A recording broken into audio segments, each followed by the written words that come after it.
I'm Brian Hiatt. This is Rolling Stone Music Now. One of my favorite albums of the year so far is a collaboration between the veteran electronic producer Mark Pritchard and Thom Yorke of Radiohead. It's called Tall Tales, and it's a sort of prog-tronic journey full of freaky soundscapes and really strong songwriting. They also teamed up with an artist named Jonathan Zawada to create what they call a visual world for the whole album. You can watch the whole thing as a film on YouTube. Now, Radiohead haven't released an album since 2016, but there's been a lot of great music from its members in the intervening years. There have already been 3 great albums with The Smile, which is Yorke's band with Radiohead guitarist Jonny Greenwood and jazz drummer Tom Skinner. And since 2020, Yorke and Pritchard have been quietly working on this project, all remotely. I recently sat down with Pritchard to go deep inside the creative process of a really unique album.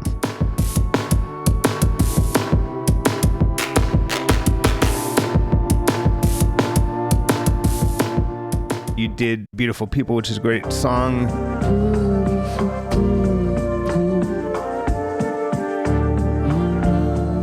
How did the two of you first cross paths? The first thing that happened was us being asked to do some remixes. Right. And then I think it was 2014, 15-ish, Radiohead came to play Sydney, Australia. And at the time, a friend of mine became their second drummer. Clive Deemer, who drummed with Ronnie Size and Portishead and Robert Plant, various sort of people. I'd worked with him years ago and kind of kept in contact with him. And he told me, I can't tell you at the moment, but something's happening and I might be coming to Australia, because obviously it was a secret, kind of, everything has to be kept secret with Radiohead. And then he told me, I'm definitely coming over. So I knew I wanted to see him. I knew I'd be able to get on the list to watch the shows. But then Tom had a night, I think the whole band had a night off on a Saturday, which I guess is quite rare. And Clive just said, I think the band might want to come to where you're playing tonight on their night off. So they came and watched me and Steve Spacek play. We did like a set at this festival here. So I met him there. And then the next night we went for dinner with the whole band, me and my partner. I guess I met Tom properly that night, just sort of sat down and chatted for a good few hours. Saw the shows, hang backstage with them. I went to both nights. So that was the first meeting. In that conversation, I said, would you be up for doing something if I sent you some music? He just said, yeah, just send me whatever you want. I'm definitely up for doing something. So I guess in the next couple of years, I started sending him things, and then one of which became the single on Under the Sun, on my album Under the Sun, the Beautiful People song. What was the path to this album? How did it start?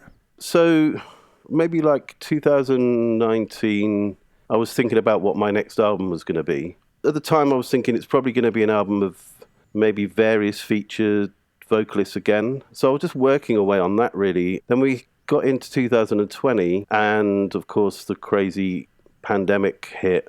So we were all adjusting to that. And then maybe a few months into the pandemic, I got an email from Tom who just said, I hope you're well. It's all a bit mad. I'm locked away at home. Hope you're doing okay. If you've got any music, send it through, because I'm just stuck at home, can't go out. So I thought about it for a couple of days.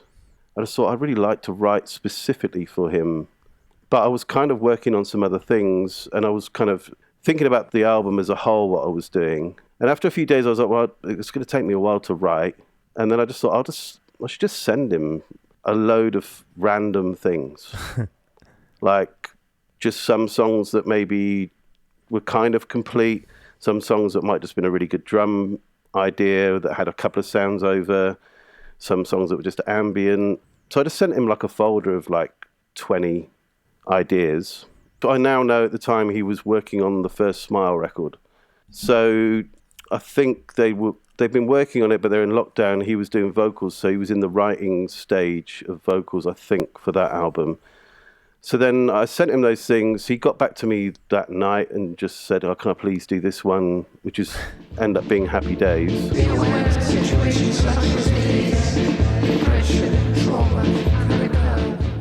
Maybe a few days later, he just emailed me and just said, can I just do these 14?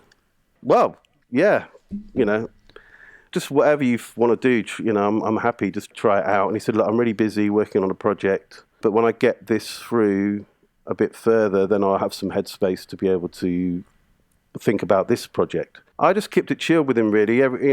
A few months went by and he'd email me just to touch base, to say, look, don't forget about me. I'm going to do this. I'm getting through this project. And I was just in the background trying to work on the ideas, because what a lot of the things I sent him were kind of demo sketch ideas. So I thought, well, a smart move would be to try and tidy these up a little bit and work, because once he starts, then I want to get ahead of it. So I just worked away on all those songs, and then took a while. It was probably later that year, August, September. He emailed me and said, I'm going to start sending you the first demo sketches next week. And he just sent me 2 or 3 a day for a week. And I was quite nervous. I was just like, I had no idea what I was going to be hearing. And the first day, I think the first day he sent me 3, and it was like, them that dance with stags' heads. The sun will go out. Go back in his spot. Fake in a Faker's World.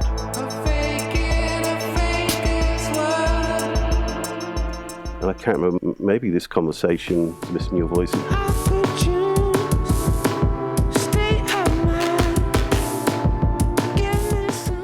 First 3 are really strong, and I'd never heard him sing it like with the Stag's Head, so I've never really heard him sing in that register before.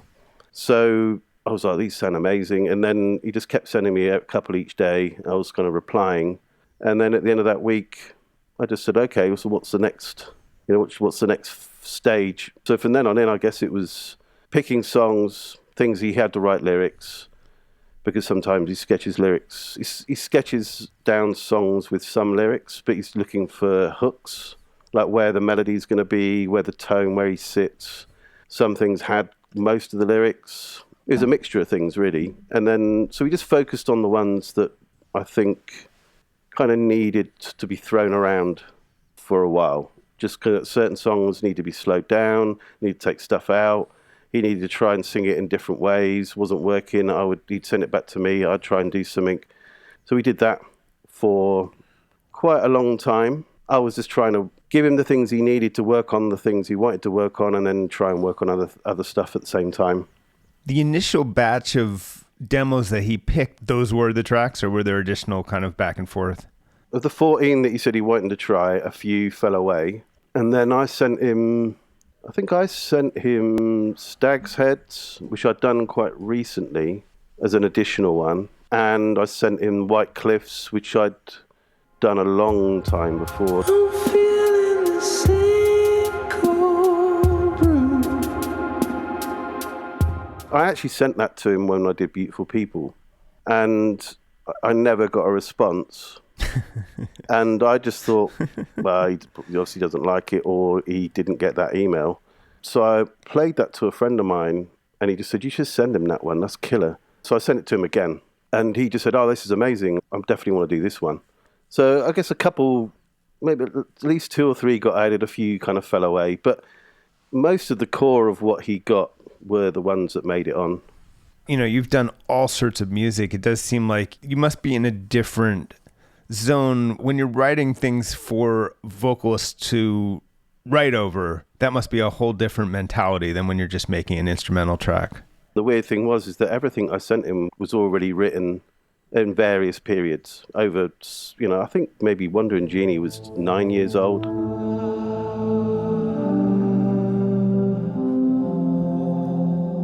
Because I write all the time and just stuff sits there, and then I try and think about where it could go. So it was a weird process, because from the moment of starting the project, there was no writing. It was more production. The challenges was how to get songs to work, which was an exciting challenge, because I've done lots of tracks with vocalists before, but not a full album. And very different styles to what I tried. We were both basically trying to push each other. He was definitely trying to do something different, and I was trying to push the songs in different areas. And so that was the main challenge through that period, and it was a very long mission. Probably 3 years of work. To take you back for a second, obviously when Kid A came out, it was this huge rock band drawing on the sounds that people like yourself were creating. I really liked it. You could hear it a little bit on OK Computer already. I didn't find it that surprising because I could hear aspects of it there. And it's an interesting one because a couple of tracks, like I think I heard Idiotech, maybe quite early on I'd heard that song.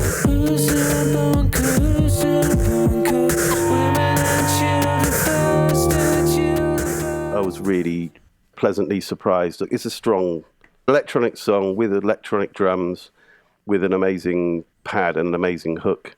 So yeah, I thought it was great. You know, because I was into indie music when I was younger and electronic music, so it wasn't any shock to me. And I think it was actually a very good move. To me, I actually thought I enjoyed those records each time they shifted around. To me, that is what makes them a really interesting band. When you got the vocal tracks, I know you did a lot of interesting stuff working with them. Tell me about some of those treatments that you did. It's a mixture of him and me. From his perspective, I guess, he was trying to find a way to get his voice to fit in with what I've done. He also likes to experiment with his voice. So he was running his vocals through his modular system, things like Ice Shelf.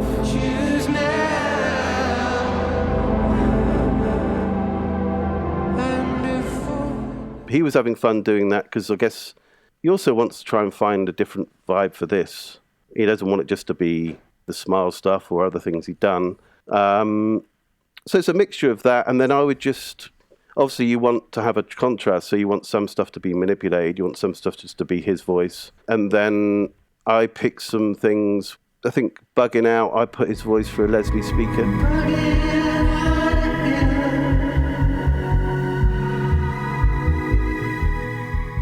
I was always wanting to try it, and that song felt like the right one to do it on. So I sent that to a friend of mine in the UK that's got a few different Leslie speakers, and we just recorded the vocal through those multiple times. It's quite a tricky thing to do because you get a lot of distortion and it's quite random, but that's also what makes it kind of good. So yeah, I thought about certain ones that it'd be fun for me to mess with. Back in the game, there was no effects on that vocal when he did it, and it worked as a song. But then he just said, just go wild on the effects on this one. Like, now take what I've done and just mess it up. Say hello, everyone, I'm back in the game. Everybody run, it looks like. So certain ones he was encouraging me to do. Other ones he'd done himself. Other things he just kept clean. I didn't want it to be all manipulated vocals just because it's, I guess, more of an electronic thing. You know, I was wary of that. But he did quite a good range of things. He was definitely having fun. And also, you know, from his perspective, imagine like being singing for that amount of time. He needs to find new ways to be excited about using his voice and writing songs in different ways. And so he thought about that a lot to try and, he said he wrote in a different way to normal on this project because he doesn't normally let his lyrics go out. And I just thought he wouldn't want us to put the lyrics into the world, but I wanted the lyrics for myself, so I knew what he was actually saying. And also for Jonathan, who was doing the videos, I wanted to make sure that we knew what he was saying. So I had the lyrics, but I assumed he wouldn't want them. But he actually emailed me and said, I actually do want to put these in the world and put them into the album. So what's a good example of a song where he sent an initial version and then altering it back and forth? What are some that stick out like that? Yeah, The Spirit was one of the hardest ones. I keep the spirit alive.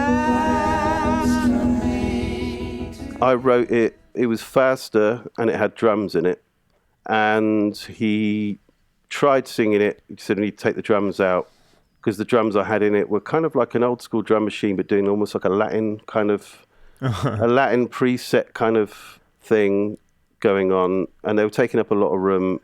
So he just said, let's take them out, but we'll have to find a new way to put rhythm in. He put a guide drum in to sing to it, which is just a basic kick and snare drum. We slowed it down, which helped with the key range that it was in.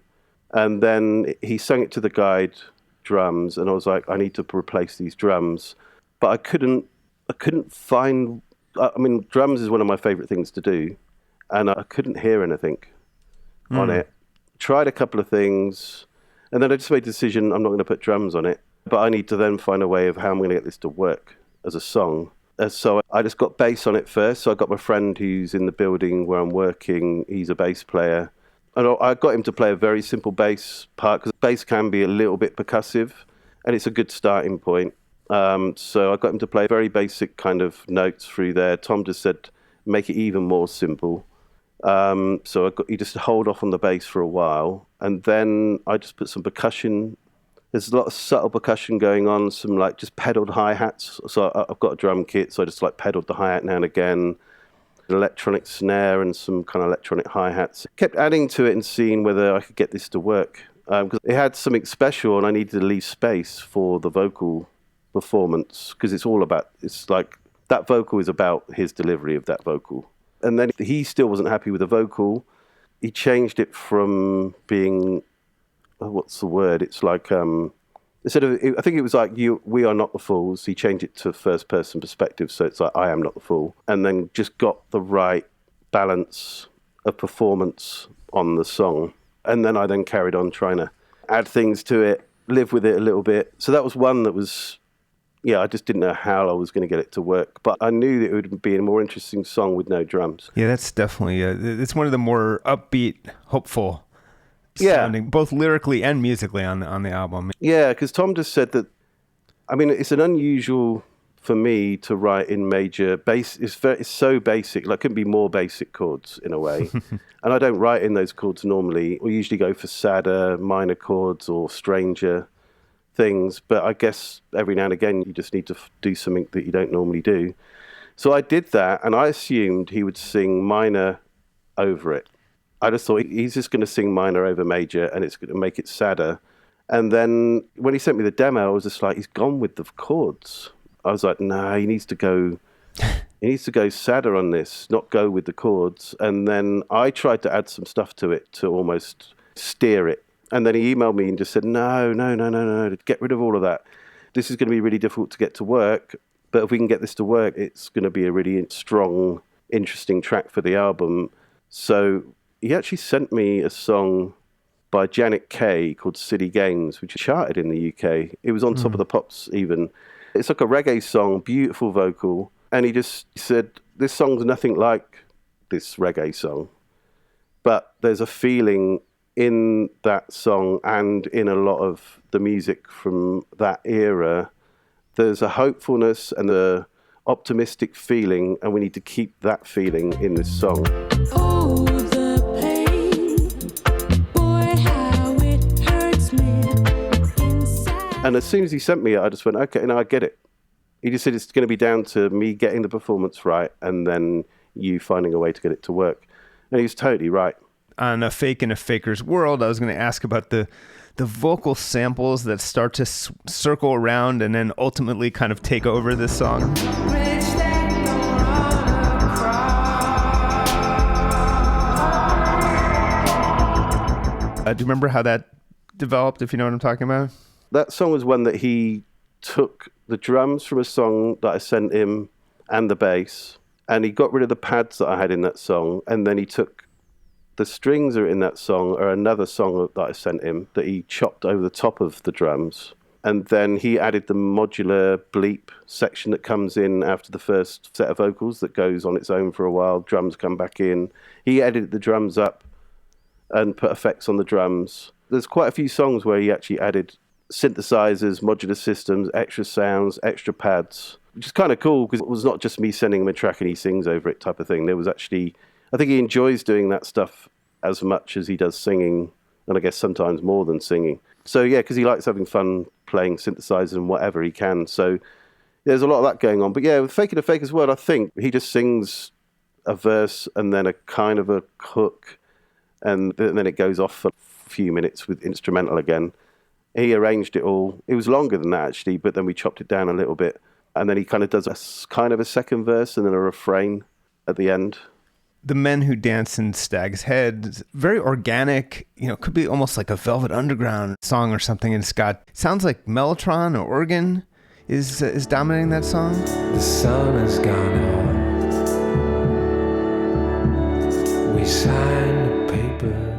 I'm a big fan of Ivor Cutler, who's a Scottish poet, played harmonium, which is the instrument that you kind of pedal with your feet. And the studio that I've been working with in the UK to help, basically I was using the studio in the UK, he has loads of 50s, 60s valve synthesizers and organs. So I was sending him some parts, and then I'd get him to replay them with the original synths. He had a couple of harmoniums because he's also a fan of Ivor Cutler. So I asked him to sample every note of the harmonium, and he gave me it with close and room mics, so I could then play that in. And the idea was to just then get him to replay it live. So I'd write the piece, and then he would then kind of read it. In the end, it sounded so good that I just kept, just from the sort of the samples that he gave me, it just seemed to work. I didn't need to re-record it. So I kind of recorded that first.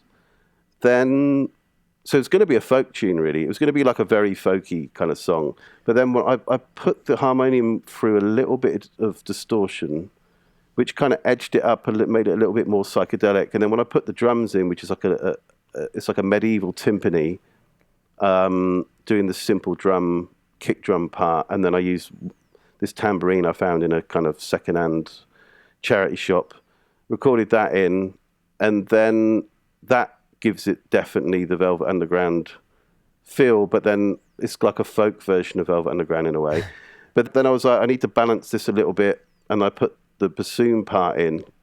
So I basically recorded a bassoon part in, which gives it more of more of another feel again. To me, it made it feel a little bit more of a mixture between English folk, Ivor Cutler, Scottish poet, and then there's still a bit of the Velvet Underground vibe. And then Thom, I didn't know what Thom was going to do on that song. And then he sung that.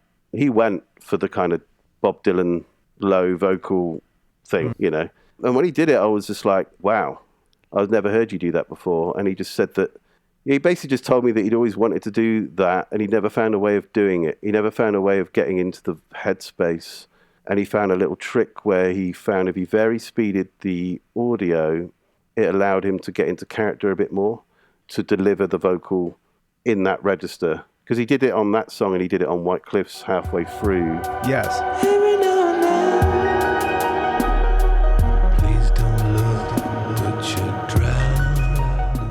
Yeah, so he did that twice on the album, and I was like, it actually sounds great. I think that was the first demo he sent me. It was that one of Faking the Fakers World, and I was like, wow. It wasn't finished when he sent me it, but he just said, I've almost got it. I just need to find a way of getting a little bit more. I need to put a little bit more of my own thing in. I need to find a way to actually do that sort of Bob Dylan, Lou Reed area, but of course I need to personalize it. So he kind of had another few goes and then got it. Yeah, and I love that one. And then there's a few things where there's some really even weirder shit going on, like Happy Days, which is, I think, the one that has all these like high-pitched spoken voices going around.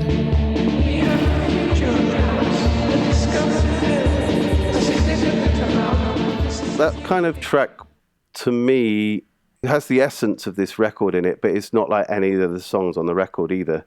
But it was important that I found a way to get that to work. And Thom did the most wildest vocals. I mean, when he sent me what he did, I was like, this is nuts.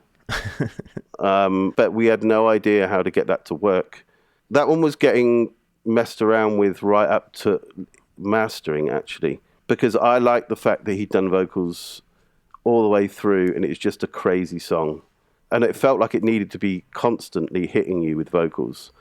And he felt like he'd done too many vocals on it, and he kind of overpowered the track. So that one was going backwards and forwards a lot, and it was really hard to get it to work. It was so many vocals, and they're so odd. I mean, it sounds like a kind of almost it sounds like a female, well-spoken English 60s kind of announcer for the intro parts, and then it's almost a bit punky in the middle.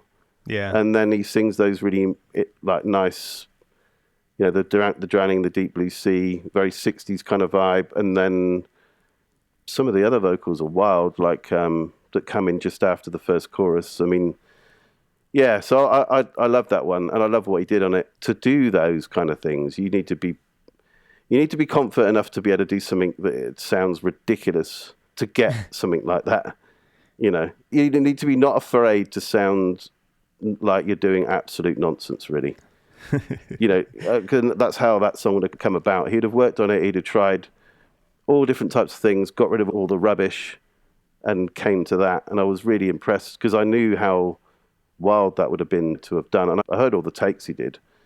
So I was really impressed. But it was the hardest one to get right. On Tall Tales, he has that almost that old school Macintosh vocal generation going on. Yeah.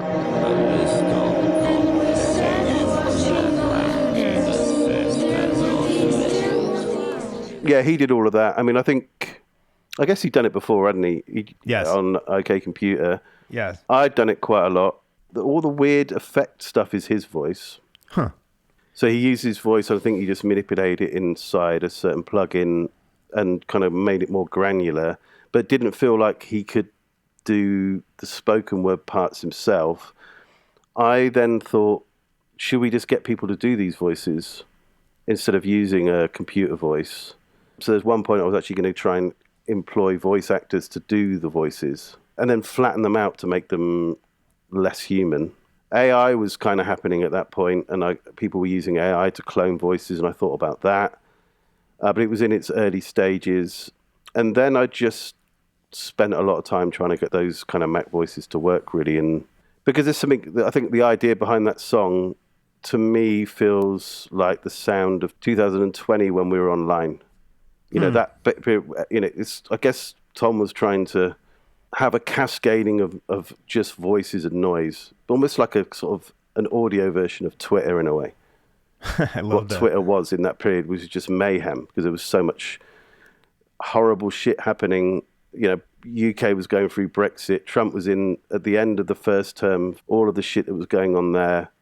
So to me, it felt like waves of chatter, just noise and chatter, or voices over the top of each other, but trying to put it in waves. I guess, you know, we were very reluctant about talking about this as a lockdown record because for me, the music was all written before the lockdown. But of course, Thom was writing the lyrics and the songs through 2020. So you can hear it. You can hear some themes across the record. But it's not just about that period. You know, there's, like Stag said, it's inspired from a book called The Gallows Pole by Benjamin Myers, which is a book about people that used to get coins and file them down for the metal in the 1800s. As a way of getting money. So it's kind of, I think the album has various themes in it and political themes, but they span different time zones, you know. The final track, Wandering Genie, is really a journey.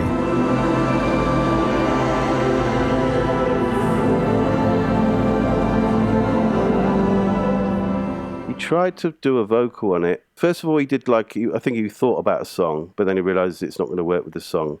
So he just layered up his voice, ghosting the riffs. It was a huge amount of vocals. It's like 4 tracks of vocal layers, and then maybe 20 tracks of this falling vocal, and then with effects, modular effects layered. And then there's a huge block chord that he's done, which is kind of like...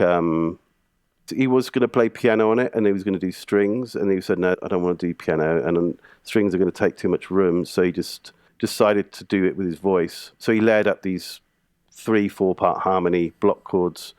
And I think in the initial discussions, we were talking about vocal areas to try on this record, not specific, but I told him I'm a huge fan of the high-lows and the 4 freshmen. And I sent him some of that stuff. Look at me, I'm as helpless as a kitten up a tree. So to me, it had a little bit of that kind of, you know, harmony group type vibe in there, which I was really happy about because I love those kind of vocals. In This Conversation Is Missing Your Voice, that's one that I could hear an alternate life for that song as a rock song. I feel that vibe in it. It's ghost life as a rock song, which is interesting. Give me something from it all. What is not the same? The original instrumental had a slightly different bass line. The chords always felt, even though they're synthesized chords, it has like a slightly indie feel to it, even though there's no guitars. Something about the chord which I guess stuck out to me, and why when I started playing it, To me, it's electronic and almost quite soulful, but it has this slightly indie feel to it. I thought about putting guitars on, and Tom was just against it. Like, I thought you could put some guitars on that, even if there wasn't like distorted guitars. It could just been strumming. And I suggested it a few times on a couple of things, and I think I think in his head it was just like, I do lots of stuff with guitars. We don't need guitars. Whereas for you, it would have been novel. That's interesting. Also, he was working on Smile stuff at the same time, so he probably wanted to keep that clear delineation as well. It kind of made sense. It worked without guitars. He just said to me, keep the vocals small, doesn't need to take much room up in a sonic way, like in the way that how Prince had his vocals sometimes. So I think the first demos I sent back may have been a bit warmer in the low mids, and he said, no, thin it out so it doesn't take too much room up. And then he sang it slightly more soulful on the first demo, and on the second one he kept some of that and then sang it a little bit harder, which I think worked. It needed that edge to it, which I guess is maybe what you're hearing. It has a slight edginess to the vocal sound, and it's quite rough almost sounding in a way. Were you at any point during this process face-to-face? No.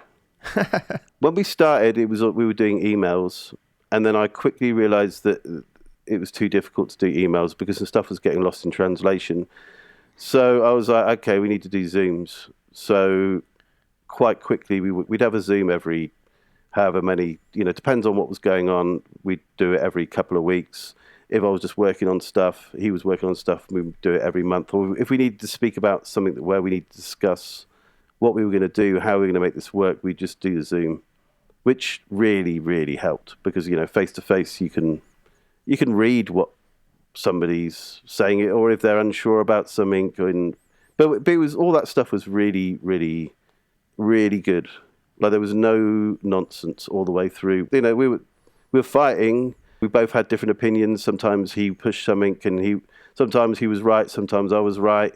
But it was always very much about how we're going to get this to work and for the better good of everything. There was no, he's a very straight up guy, and I am. So we trusted each other straight away. There was no bullshit going on, no angles, just straight up, honest chat. All that stuff was great and actually worked really well. I mean, it would have been nice to be in the same room, but it was just circumstances. We couldn't leave Australia for 2 years. Yeah. And it was actually fine. He could do his thing. I could do my thing. But then the only downside is that he was locked away at home and he couldn't go to studios to do certain things. But other than that, it was fine. Is there any thought, and I don't know how it would work, of the two of you performing in some way?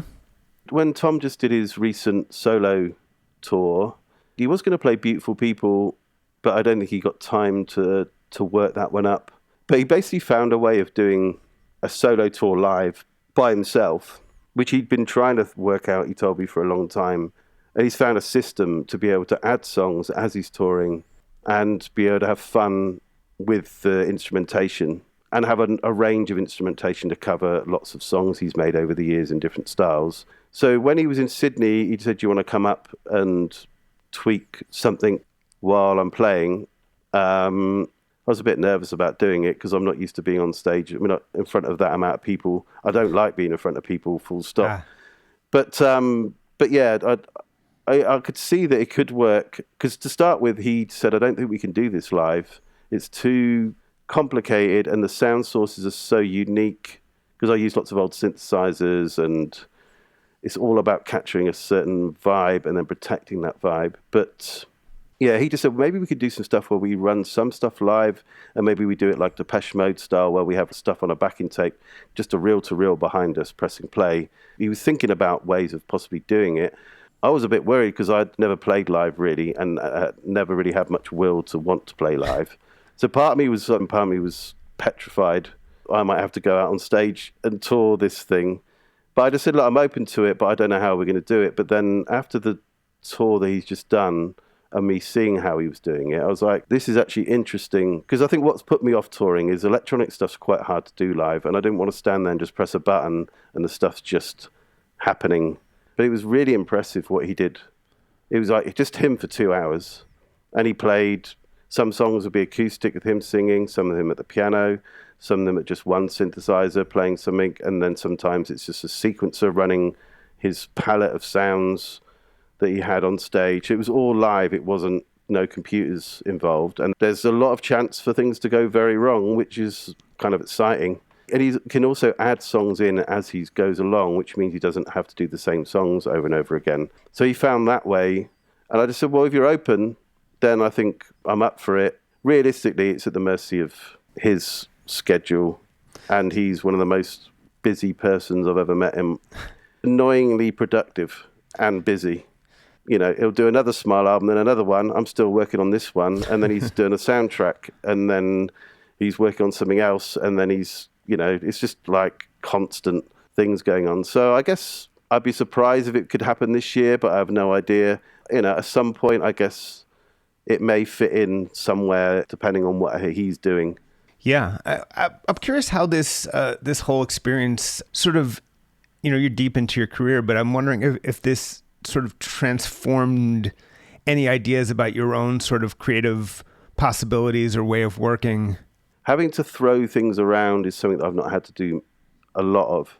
Well, I write something and then I usually get it to a certain place and it works. And then I don't often take huge parts out of songs. But I guess once you're dealing with songs and vocals, then you have to, and I'd already heard it before, lots of people have kind of mentioned it, it's like finding a way of making the song work and you have to throw things around sometimes. That was really interesting to me. And it was a bit of a shock sometimes because I'd send him something and he'd take the whole bass line out. Like White Cliffs had a totally different bass line, which is quite a lot of the song, and he just got rid of it. And then I was like, what the hell have you done with my bass line? And he was just like, I can't sing, I need to take the bass out to be able to give me the freedom to sing, to find the hook. And it made total sense straight away. And then I had to find another way of getting bass in that went along with what he did, because then it was obvious that the song worked being very sparse. I'm feeling the same cold brew. It was a huge challenge to make these things work. I found really interesting. So I guess there's that, you know, working on a whole song with one person.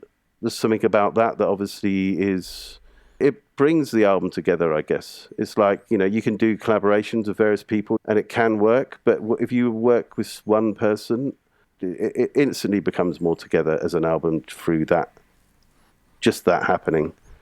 You know, I've just started to think about what I'm going to do next. I've been writing some club stuff because I hadn't had a chance to do that. I started working on whatever the next album's going to be last year, but it was very early stages. But I'm definitely at the point where I'm just writing really to see what I get, where it all goes to then think about who could vocal this next, see where the music's going to then think about who could be the collaborator. And I think if I could find somebody to do all of the tracks, I would try to do that, depending on how varied. I mean, Thom is very versatile and he got on a lot of different types of styles, which is very impressive. And there's other people out there, I'm sure, can do this kind of thing. But, you know, he's very, very talented, and it takes a lot to be able to do that amount of range. I wanted to ask about the Gangsters 8-bit sound. You didn't do that on your Atari, did you?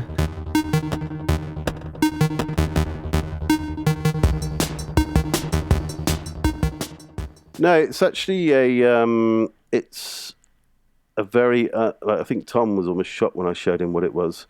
It's a Mattel Bee Gees synthesizer. You know something? I got to tell you something insane. I owned that. When I was like 8 years old, I owned that. Is insane. I know exactly what you're talking about, and I owned that. Yeah, it's got like maybe one octave, and you've got these 3 bass presets. And Kraftwerk used it, I think, definitely sometimes live. I'm the operator with my pocket calculator. They put some tin foil over it so it looked cooler. And then they're playing, I'm pretty sure they used that to do the bleeps on Pocket Calculator maybe, or one of those songs. So I knew that they'd used it, and I just went looking for one like years ago. And then didn't really use the bleeps, but just used the bass preset. But then it's just one note, you know. So I just put it into Melodyne and just changed the key of it up and down, so it moved around. And then yeah, that was that. So it has that the 8-bit, like lo-fi 8-bit thing going on. I should have kept it. Yeah. The last thing I want to ask you is one thing that you have in common with Thom and with Radiohead is this sense of physical space in your music. And I really hear it on this album. Every track is sort of a realm that you create. And I was curious to what extent you think in those terms.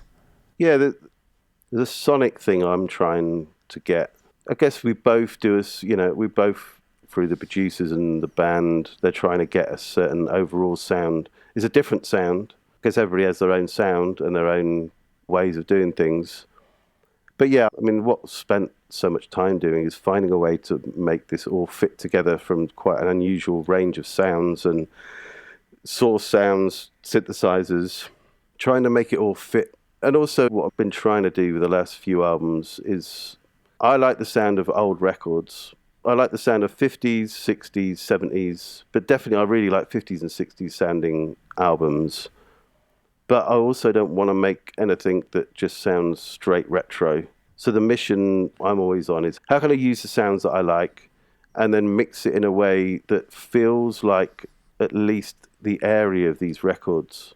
It's not been compressed. I've not limited the music. I've left the dynamics in there. I've mixed it through a mixing desk. I use some old gear, some new gear. That was the mission, really. Then how do I balance these very retro sources? I don't want it to sound like an old record. I want it to sound like at least it comes from the world of that. So part of it's the mastering, part of it's the mixing. Then Thom adding his thing changes it again. And then Jonathan doing what he has done, he then balances it again. He can pull things with the visual world into a different place. You know, if you think like back in the game,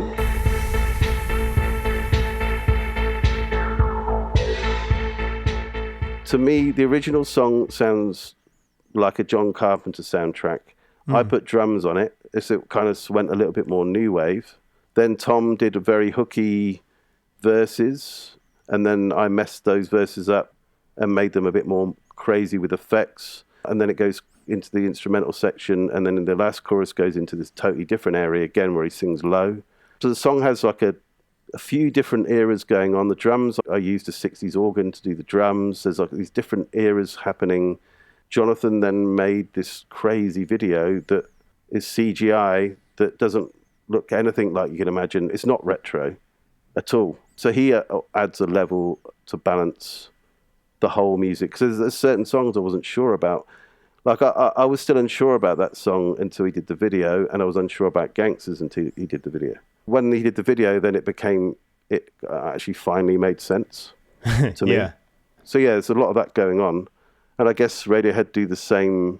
They're trying to do the same thing, but in whatever different ways that they try and do it, you know. I mean, you know, finally, it's like you guys are at a stage, music is so ageist and people assume that, you know, it's kind of, you're in your 20s when you do your creative boundary pushing work. And then by the time you're in the 50s, maybe you're supposed to be doing, you know, nostalgic tours or something. And both of you are pushing forward. And Thom is, instead of, you know, touring the world with Radiohead and doing the hits, is doing anything but. It goes against sort of stereotypes of where people are in their careers in the 50s for both of you. Yeah, so I guess you know, you always worry about it. It's like, when's it going to happen where I start to... I guess this retro thing is a worry. You know, it's that's why I've been so worried about it, because I don't want to make music that sounds old. I want to make fresh music, but I also don't want to throw away what has been done in the past, because music sounded incredible in the 50s and 60s, and then the different shifts in technology sometimes are incredible, sometimes doesn't sound so good. And, you know, there's the different periods where you have to work around that. Where we're at now is it's amazing. You've got the best of the new technology and you can use old stuff. So it's trying to find ways to combine that and keep, you know, you have to just keep an eye on it, I think. I just try and keep an eye on it without it becoming this thing that's over my head all the time. I still try and put the ideas down how they come down. It's still very natural and quick how it comes out. And then think about it later and try and balance it if you can.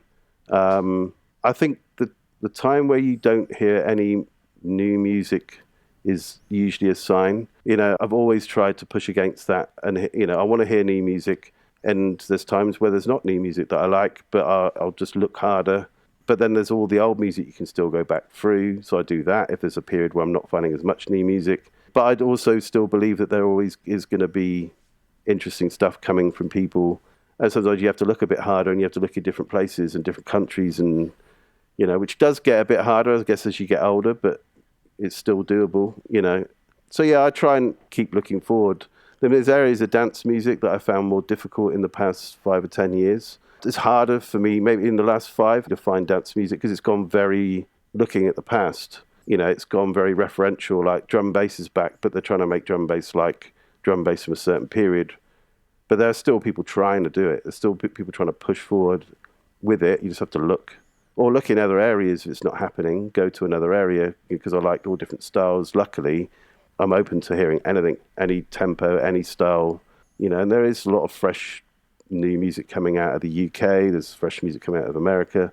So I guess Tom's similar. I think he's always been on that mission. Just go forward and backwards at the same time. And it's important to try and do something new. I mean, I don't know how new this record sounds. Hard for me to judge it. But I was trying to get some balance of things, But I was very wary about it not being cranked. A lot of new music is very hot, limited, and it's not a sound I've ever particularly liked. And that is also dangerous because you're then pushing a sound that is an old school sound in a way, but to me that sounds better. But there are some types of music that do sound quite mad, hot and cranked. There's some club music sounds, just exciting because it's just been smashed, and that's energy, and kids love that energy, But for this kind of music, I didn't want to do that to it, and we didn't limit it. We didn't try and make it loud. Kept it totally open. Tom does seem to be in a sort of rage against the dying of the light phase where he is this wildly creative and doing all sorts of shit. Did he say anything to you about where he's at, like where all this stuff is coming from right now, that he's so prolific at this particular moment? Not really. I guess he always loves working. He's definitely, I'm a workaholic, and all I do is go to the studio every day. I'm not entirely sure. It is a very productive period. When was the last Radiohead album? It's been a while. After that, he did Suspiria, 3 Smile albums, this project, and then another soundtrack came out in the midst of this as well. I think it may be an Italian soundtrack that he did, maybe. I don't know, he's working on various other bits and bobs all the time. Yeah, I have no idea why. It's great. It's great that he's obviously happy and he's excited and he has that drive. He's obviously in a really good place to be doing that, and I guess it's good. He's a bit older than me, so that gives me a bit of hope. Not much older, though, but a little bit older. Does he talk about Radiohead like it's a going concern? No, he definitely does not talk about it to me, because I guess they have to keep it on lockdown. They got together last year, didn't they, and played together? Yeah. So that's interesting. If there was no chance they were going to do that and they'd all fallen out or anything, that wouldn't have happened. So I can only guess what everybody else is guessing is that everybody's enjoying doing their stuff. I think might be working on a new record. The drummer did a record. And Colin's been playing with Nick Cave and just did his photography book.